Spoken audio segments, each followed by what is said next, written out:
Today we're looking at Genesis 20, where Abraham once again says, "She's my sister." He had traveled down to the region of Gerar, and there he told King Abimelech, "She is my sister." Now Sarah was indeed his wife, but she was also his half-sister, so his words were half truth and half deception. Abraham was afraid. They might kill me because of Sarah.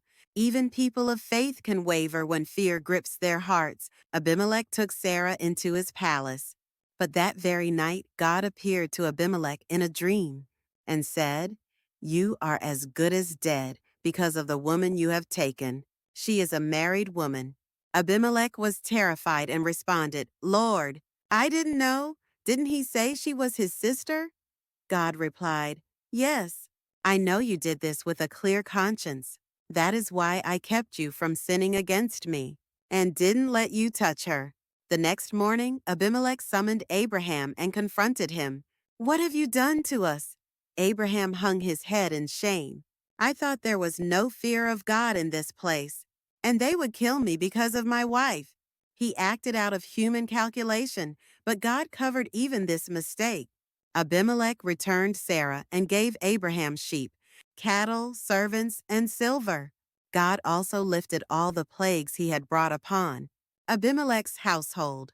And here's the remarkable part in this moment of restoration. God established Abraham as an intercessor. When Abraham prayed, God brought healing.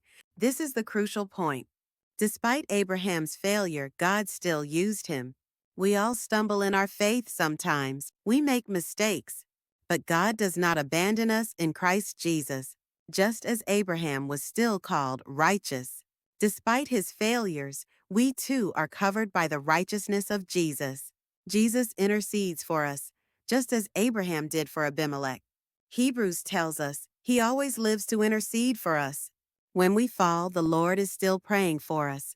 So don't be afraid. God hasn't left you just because you made a mistake. Instead, He reaches down with hands of restoration to lift you up again. Today, God is saying to you, even when you stumble, I hold on to you. Next time in Genesis 21, the promised son Isaac is finally born. God never forgets His promises. Like, subscribe, and turn on notifications to journey through God's Word